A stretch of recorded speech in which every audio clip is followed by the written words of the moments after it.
Semalam kan pergi pesta buku. Kami bawa 7 orang anak, masing-masing beli buku kan. Bila masuk dalam kereta, saya cerita jujur lah ni. Bila masuk dalam kereta, masing-masing ada buku, masing-masing dah beli tu beli ni. Bila masuk dalam kereta, kereta kita, yelah, kereta sekarang ada TV kan. Salah seorang anak minta nak buka TV. Maksudnya buku dah ada, seronok dah ni. Bukan murah-murah buku ni ya. Saya bayangkan dia orang excited nak baca buku. Tapi bukan semua boleh baca buku dalam kereta. Bila salah seorang ada minta, Umi buka TV boleh? Startlah saya ceramah. Memang saya ceramah. Sampai ayahnya tepuk tangan. Okey, terima kasih di atas ceramahnya. Sekian-sekian. Semangat saya ceramah. Saya tanya anak-anak. Saya cuma berkongsi ni supaya ibu bapa ada modal ya. Nak ceramah macam mana pada anak-anak. Saya tanya. Saya kata nikmat apa yang dapat daripada Allah hari ni? Dia apa katalah tadi makan, lepas tu tadi tengok ikan, lepas tu tadi beli buku, nikmat-nikmat. Dah buat tak satu amalan sebagai tanda syukur kepada Allah? Dah buat tak amalan? Ada yang jawab semayang. Semayang tu adalah tanda kita hamba Allah. Solat tu wajib. Bahkan kalau solat itu tidak wajib, agak-agak semayang tak? Dia orang kata ya ni mungkin tak kot, mungkin tak. Kalau tanda syukur pada Allah, mesti buat amalan sunat. Umi tanya, ada tak buat amalan sunat? Zikir ke apa ke? Amalan sunat itulah tanda syukur kepada Allah. Sebab yang wajib kita buat kadang sebab terpaksa. Tanda syukur bila kita buat sesuatu yang bukan paksaan, bukan kewajipan. Tapi kerana tanda kita nak terima kasih. Masing-masing jawab, tak ada. Jadi sekarang pukul berapa? Sebab Allah sebut wala in kafartum inna azabi lasyadid. Kalau tak bersyukur kepada Allah, kamu kufur dengan nikmat Allah, nantikan azabku amat pedih. Sebenarnya saya cakap, Umi tunggu salah seorang anak Umi akan cakap, Umi jom baca Al-Mulk. Sebab bila bertolak malam, biasanya kita akan baca Al-Mulk dalam kereta sebab takut sampai rumah dah ngantuk. Tapi rupanya Umi tunggu-tunggu minta buka TV. TV ni apa dia? TV ni adalah hiburan. Hiburan semata-mata. Dapat pahala tak? Tak kot. Dapat dosa tak? Tak juga sebab cerita kartun. Tapi perkara yang sia-sia. Adakah dengan tengok TV tu kita jadi hamba Allah bersyukur? Tak. Kita nak bagi anak-anak faham ni. Jadi sebagai tanda syukur dapat beli buku, dapat beli ni, kita kena buat apa sekarang? Kita baca Al-Quran. Sebab Al-Quran itu amalan sunnah. Jadi baca dua-dua. Al-Mulk dengan sejadahan. Subhanallah, Allahu Akbar. Perkara begini muslimat, kita kena tanam dalam diri kita. Lepas ni dapat nikmat makan. Tengok orang lelaki dah makan. Seronoknya. Harap-harap lah tak habis kan.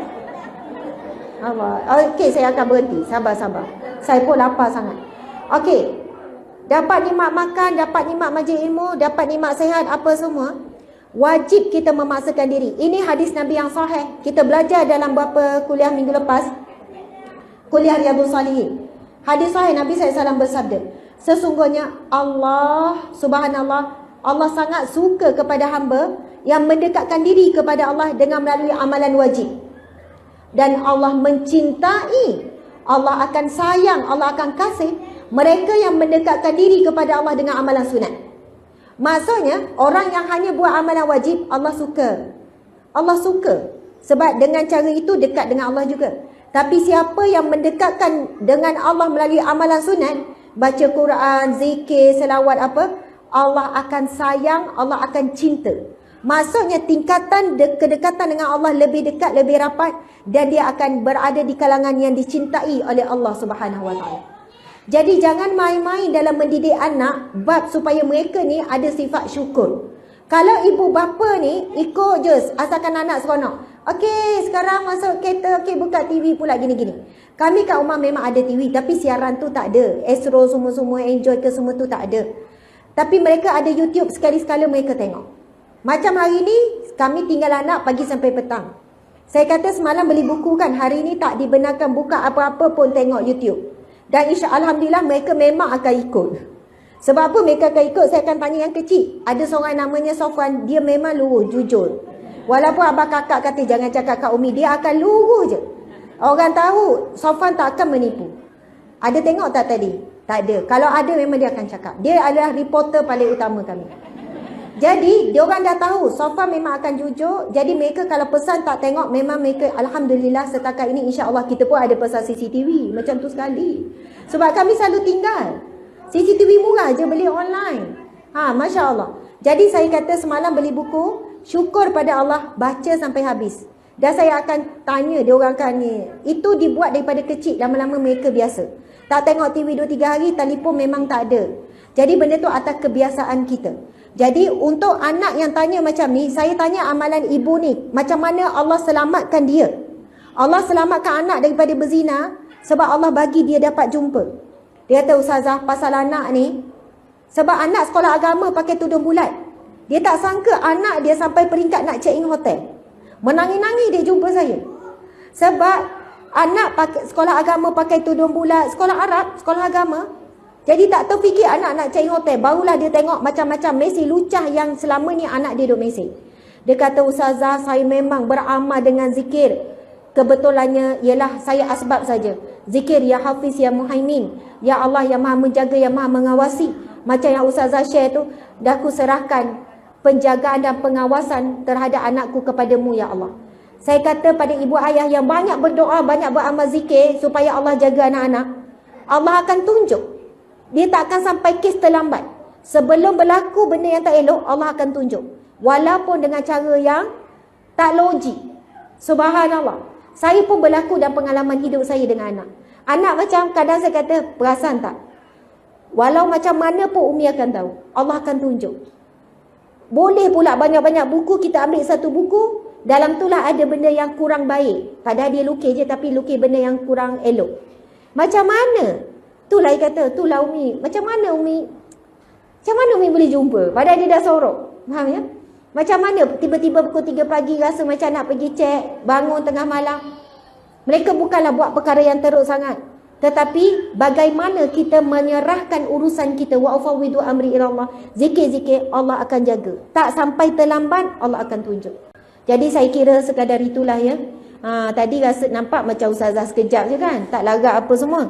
Saya minta maaf, soalan banyak tak boleh nak jawab. Pandangan Ustazah berkaitan masalah kahwin, keretakan rumah tangga. Tengok, pasangan 50 tahun ke atas. Betul lah kita sebut dari awal tadi ya. Apakah hukumnya kita membuat aksi 360 darjah mempamerkan apa yang kita pakai di medsos?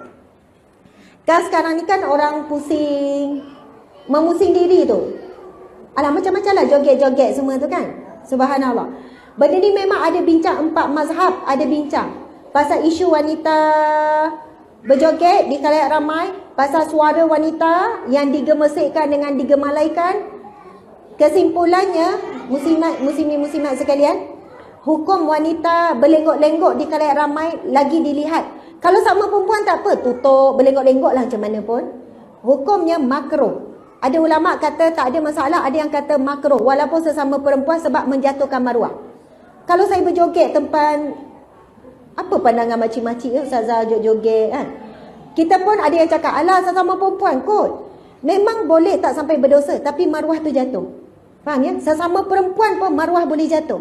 Bahkan ulama kata wanita yang salihah dia tidak akan menggoyang-goyangkan. Maksudnya walaupun sesama wanita, kerana ketinggian maruah. Apatah lagi di khalayak ramai, dalam Facebook, dalam IG, TikTok. Sebab itu ada remaja yang memberontak. Marah pada saya. Ustazah ni itu haram ini. Menari itu kan sekadar untuk kepuasan diri. Saya jawab terus. Boleh. Menarilah sampai 2 jam, 3 jam, 4 jam. Tapi seorang-seorang. Sebab dia kata untuk kepuasan diri. Saya kata kenapa? Menari seorang-seorang tak puas ke? Kata untuk kepuasan diri. Jadi kenapa perlu ditunjuk di media sosial?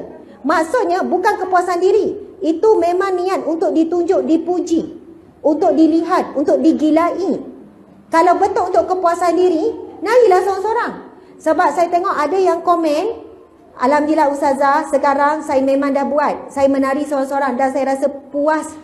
Saya rasa selamat. Dia buka yang nari-nari tu dekat TV, dekat YouTube. Dia pun narilah seorang-seorang sebab dia minat menari. Dan saya rasa memang lebih tenang dan saya pun dapat kepuasan diri. Masya Allah. Jadi, yang pusing 360 darjah dapat pahala bila depan suami. Pusinglah berapa kali pun. Pusing sampai pening. Masya Allah, alhamdulillah. Saya suka pusing depan suami. Oh, peliklah pula. Sebelum keluar dari rumah, suami akan tengok atas bawah dan dia suruh pusing. Sebab takut ada bahagian yang melekap ke atas. Kadang walaupun tudung bulat, tapi ada kain yang lembek. Dia melekap, nampak juga. Kadang baju kita rasa dah okey. Saya jalan sikit, dia nampak terbentuk, dia suruh tukar lah. Suami saya pun cerewet, bab pakaian suruh pusing sebab takut terlihat aurat bila berjalan, bila bergerak, bila angin datang dan sebagainya. Kalau kita dah usaha jaga tapi terbentuk juga, dimaafkan. Dimaafkan. Alhamdulillah. Terima kasih banyak-banyak. Mohon maaf kalau apa yang dikongsikan tidak menepati kehendak. Mungkin kata apa-apalah kan, tak menepati kehendak, keperluan dan sebagainya. Penganjur harap lain, saya sampaikan lain. Saya mohon maaf banyak-banyak. Mudah-mudahan, Masya Allah. Oh, okey. Infak laluan baru kenderaan ke Surau Al-Ikhlas daripada Kasturisari. Laluan kenderaan daripada Kasturisari, parking kenderaan berbumbung, kos keseluruhan RM60,000. Kutipan terkini RM5,000. Maksudnya perlu lagi RM55,000. Mau sumbangan melalui tabung Surau Al-Ikhlas dan melalui akaun Bank Muamalat Surau. Okey, jadi tolong share maklumat ni dekat sahabat-sahabat. Ada dalam campur dua ni dalam 2,000 orang yang sedang menonton. Masya Allah, Surau Al-Ikhlas yang saya dijemput hadir ni sedang mengumpulkan dana. Maksudnya dana tu nak pasang kat mana tu? Oh, belah sini. Jadi nak pasang atap bumbung, laluan pejalan kaki berbumbung. Oh, okey, subhanallah. Nak membina tempat berbumbung untuk orang kurang upaya ke apa, sebenarnya untuk manfaat ramailah. Masya Allah, ini dikira wakaf. Wakaf, apa saja yang kita berikan sumbangan yang akan ditanam dalam bentuk binaan, ia jadi wakaf. Mungkin ada orang kata sebab minta parking tu yang tak beria sangat. Kalau minta untuk dalam surau sekian-sekian, kita kata barulah rasa macam afdal sikit.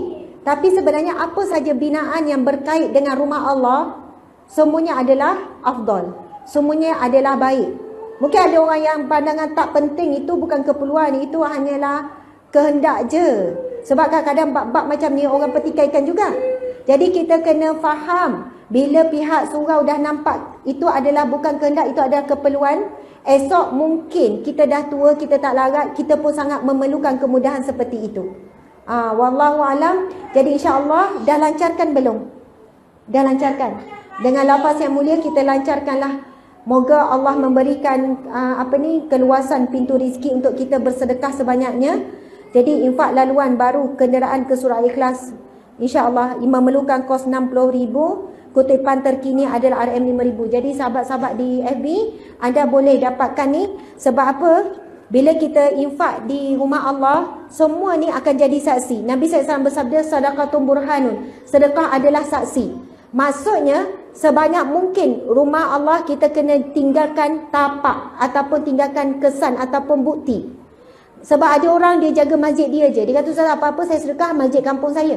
Saya kata, rugilah pakcik. Kalau boleh sebanyak mungkin masjid ataupun surau yang kita nak tinggalkan bukti. Sebab semua ini akan menjadi saksi di mahsyar kelak. Saya mohon maaf salah dan silap. Sayang semua ibu-ibu muslimat sekalian kerana Allah. Saya mohon maaf di atas kerana kekurangan tenaga dan memang kelaparan juga. Lepas tu kurang sehat. Masya Allah, tapi saya syukur dapat habis juga sampai tahap ni. Namun jika kupasan tidaklah kupasan tidak bagus, kurang terkesan, saya mohon maaf di atas kekurangan penyampaian pada hari ini. Mudah-mudahan Allah memberikan ilmu pengetahuan yang benar dan kita mati dalam keadaan benar, insya-Allah. Wabillahi taufiq wal hidayah. Assalamualaikum warahmatullahi wabarakatuh.